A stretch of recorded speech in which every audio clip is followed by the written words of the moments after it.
Welcome back to channel Todopedia, dan di video kali ini kita bakalan bahas ada 10 saham yang cukup bagus untuk kita buy and hold untuk dapat passive income dalam jangka panjang. Nah, 10 saham ini apa aja? Tonton terus video ini sampai habis untuk tahu jawabannya. Tapi sebelum kita mulai, seperti biasa, jangan lupa subscribe, jangan lupa juga tekan lonceng notifikasi ya supaya kalian terus up to date sama channel ini. Dan jangan lupa untuk cek produk digital yang gue punya di link.id/todopedia, dimana di situ gue punya banyak banget produk digital mulai dari video e-course, artikel premium, sampai template Excel yang tentunya bisa ngebantuin investasi kalian. Ya, itu bisa nambah ilmu kalian dan juga berpotensi untuk memperbesar profit kalian dari investasi saham. Jadi langsung aja cek di link.id/todopedia, atau kalian juga bisa akses di channel page Todopedia di bagian tab store.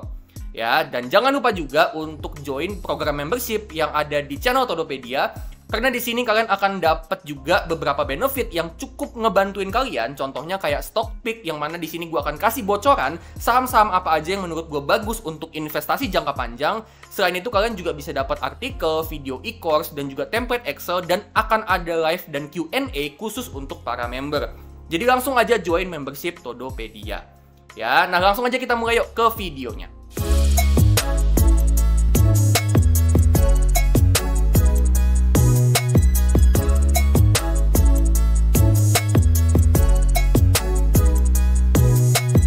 Oke, untuk 10 saham terbaik untuk dapat passive income dalam jangka panjang, kita akan mulai dari saham yang ada di peringkat 10, yaitu NISP. Ya, NISP ini adalah perbankan second liner yang mana dia punya kinerja bisnis yang cukup bagus, ya, dan juga pertumbuhannya juga cukup bagus dari beberapa tahun terakhir. Nah, kedepannya NISP ini gue ngelihat dia masih punya potensi pertumbuhan yang cukup bagus, ya, dan NISP ini bagi dividen dengan dividen yield 6,6%. Ini dividen yield yang sebenarnya nggak terlalu gede banget ya, tapi menurut gua kenapa gua masukin NISP ini ke dalam list, karena dia ini meskipun 6,6% doang dividennya, tapi dia punya potensi pertumbuhan di masa depan, yang artinya sangat mungkin untuk dividen yieldnya bisa naik di masa depan. Jadi gua masukin NISP di peringkat yang ke-10. Next, saham berikutnya di peringkat yang ke-9 ada saham BMRI. Nah, BMRI dalam beberapa minggu terakhir ini kan mengalami koreksi yang cukup dalam. Nah, dengan harga sahamnya itu koreksi dalam, di harga sekarang BMRI itu bisa kasih dividen dengan yield itu sekitaran 7,5 sampai 7,6%. Ini yield yang menarik banget, jadi di harga sekarang ketika harga sahamnya koreksi, ini menurut gue jadi salah satu kesempatan untuk kita buy saham BMRI untuk bisa dapat long term passive income. Apalagi saham BMRI, ya ini perusahaannya kan masih bisa punya potensi untuk terus tumbuh untuk kedepannya, masih cukup bagus potensi pertumbuhannya. Ya, jadi di harga sekarang dengan potensi dividen yield 7,6%, menurut gue ini bisa jadi momentum untuk kita beli saham Bank Mandiri atau BMRI, ya, di mana kinerja bisnisnya stabil, potensi pertumbuhannya bagus, ya, dan juga dividen yield yang menarik dan cocok buat teman-teman untuk dapat long term passive income. Jadi kalian bisa dapat passive income dalam jangka panjang, di mana passive income itu kalian dapat secara rutin tiap tahun dan kalian bisa reinvestasi untuk bisa compounding. Setelah saham BMRI, kita masuk ke peringkat yang ke-8, ada saham BNGA atau Bank CIMB Niaga.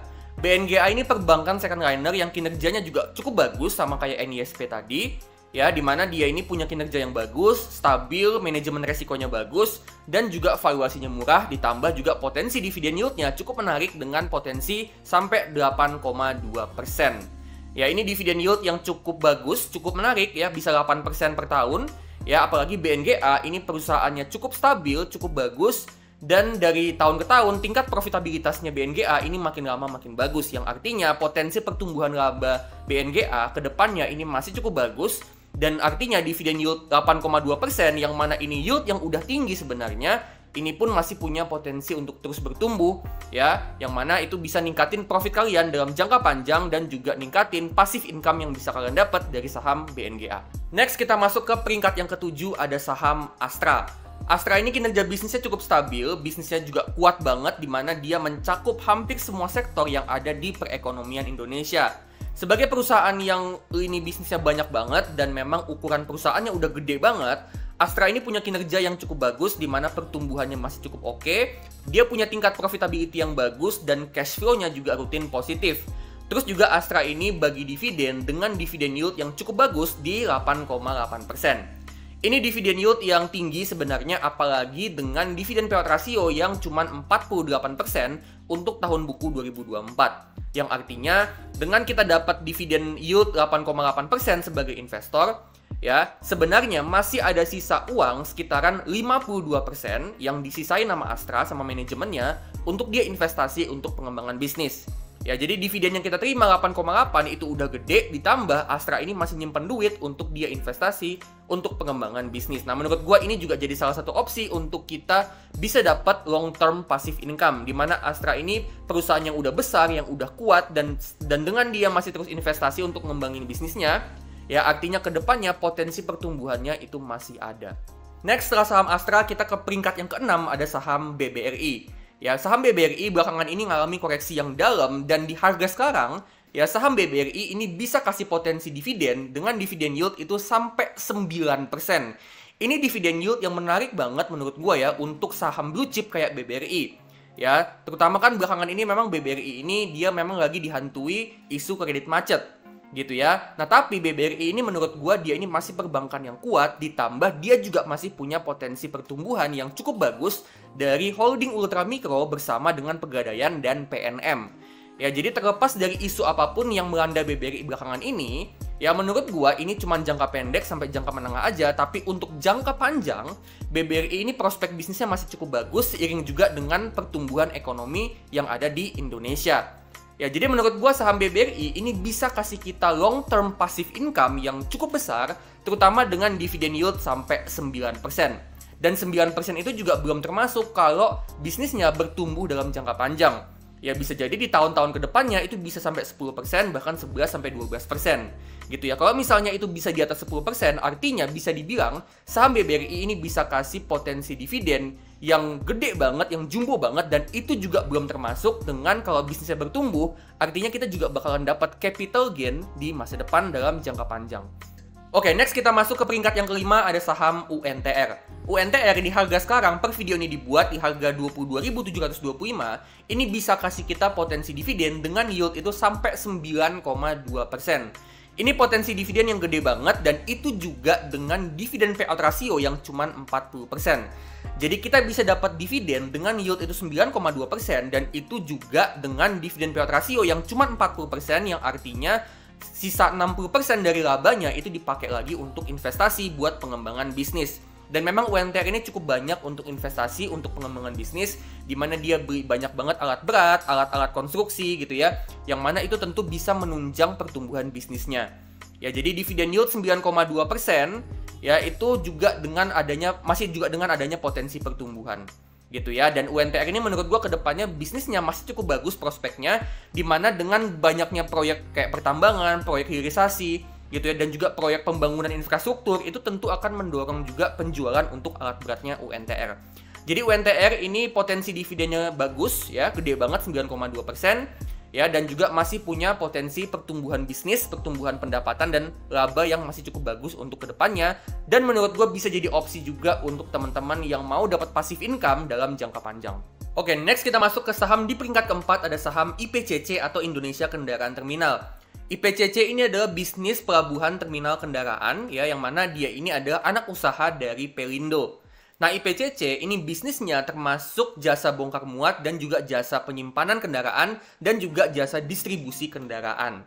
Ya, jadi IPCC ini bisnisnya adalah terkait dengan otomotif.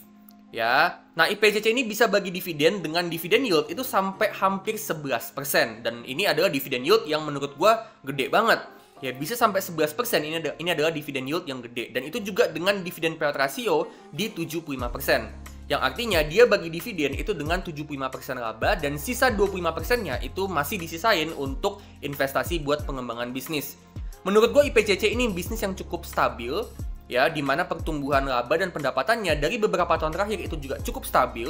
Dia ini perusahaan yang rutin hasilin cash flow positif, dan juga untuk utangnya IPCC ini punya utang yang kecil banget dan bahkan hampir nggak punya utang. Nah, IPCC kedepannya menurut gua prospek bisnisnya masih cukup bagus, di mana dia ini adalah pelabuhan tempat untuk brand-brand otomotif itu masuk ke Indonesia seperti Astra dan juga BYD. Ya, nah jadi produk-produknya Astra sama BYD itu kalau mereka masih masuk ke Indonesia, artinya bisnisnya IPCC itu masih akan terus untuk cetak pendapatan dan laba yang besar. Gitu ya. Jadi menurut gua, prospek bisnisnya ke depannya ini masih akan cukup bagus, IPCC ini masih akan jadi bisnis yang cukup stabil, ya, dan juga dengan potensi dividen yang hampir 11%, yang mana itu potensi dividen yang gede banget. Jadi IPCC ini menurut gua saham yang bagus banget untuk teman-teman buy and hold untuk dapat long term passive income dari dividen. Oke, next kita masuk ke top 3. Di peringkat ketiga ada saham SPTO atau Surya Pertiwi. SPTO ini adalah perusahaan distributor produk sanitasi dan juga produk kamar mandi. Yang mana SPTO ini bagi dividen dengan yield itu sampai 11%. Ini adalah dividen yield yang menarik banget, ini gede banget, dan itu juga dengan dividen payout ratio 60%. Yang artinya masih ada sisa 40% laba yang dipakai untuk pengembangan bisnis. Jadi kita sebagai investor itu udah dapat dividen 11%, ditambah juga perusahaan itu masih nyisain 40% untuk pengembangan bisnis. Jadi ini potensi keuntungan yang bagus banget dari saham SPTO. Dan SPTO sendiri bisnisnya menurut gua juga cukup stabil, di mana pertumbuhan laba dan pendapatannya ini cukup stabil. Dia juga rutin hasilin cash flow yang positif, dan juga dari segi balance sheet SPTO ini juga cukup bagus, dan dia juga utangnya itu bisa dilunasin dengan asetnya. Ya, nah SPTO ini juga kedepannya dia masih terus ngembangin bisnisnya, di mana SPTO ini masih terus ngembangin fasilitas yang dia punya, yang mana itu tentunya bisa berpotensi untuk numbuhin dia punya revenue.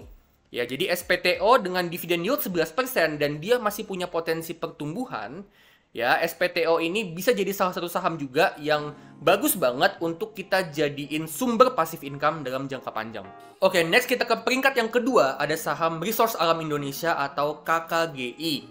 Nah, KKGI ini adalah bisnis tambang batubara, renewable energy, dan juga bisnis properti. Jadi bisnisnya itu ada 3 jenis. Ya, nah KKGI ini bagi dividen di sekitaran 11-12%.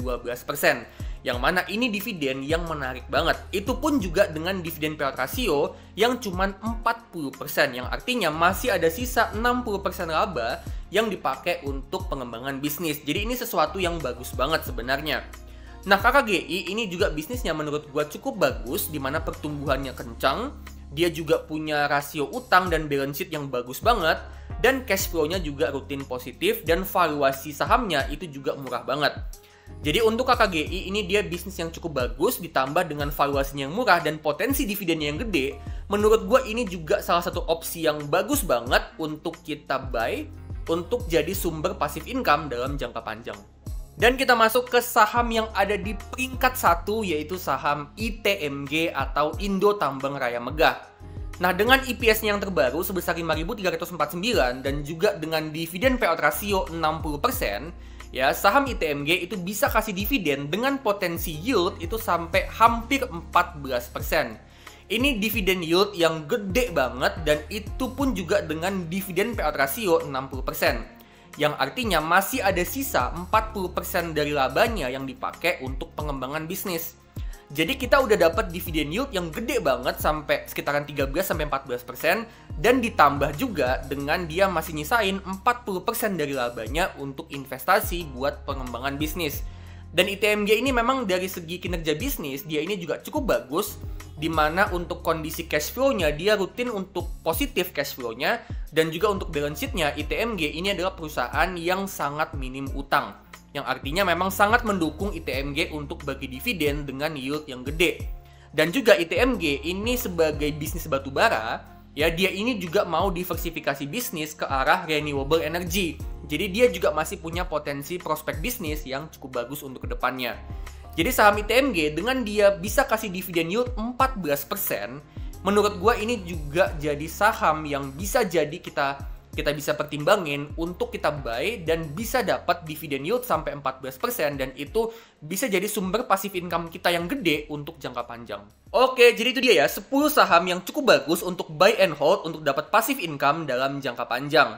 Nah, harapannya video ini bisa ngebantuin kalian para investor pemula untuk milih saham yang terbaik untuk investasi jangka panjang dan bisa dapat passive income rutin.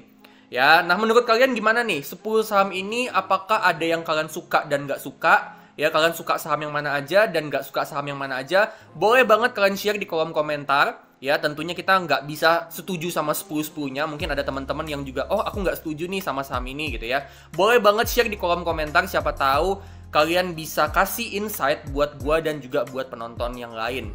Ya, nah disclaimer ya teman-teman ya, ini bukan ajakan untuk jual beli 10 saham ini, tapi ini cuma analisa dan opini gua aja. Ya, 10 saham mana yang bagus untuk invest jangka panjang menurut gua pribadi.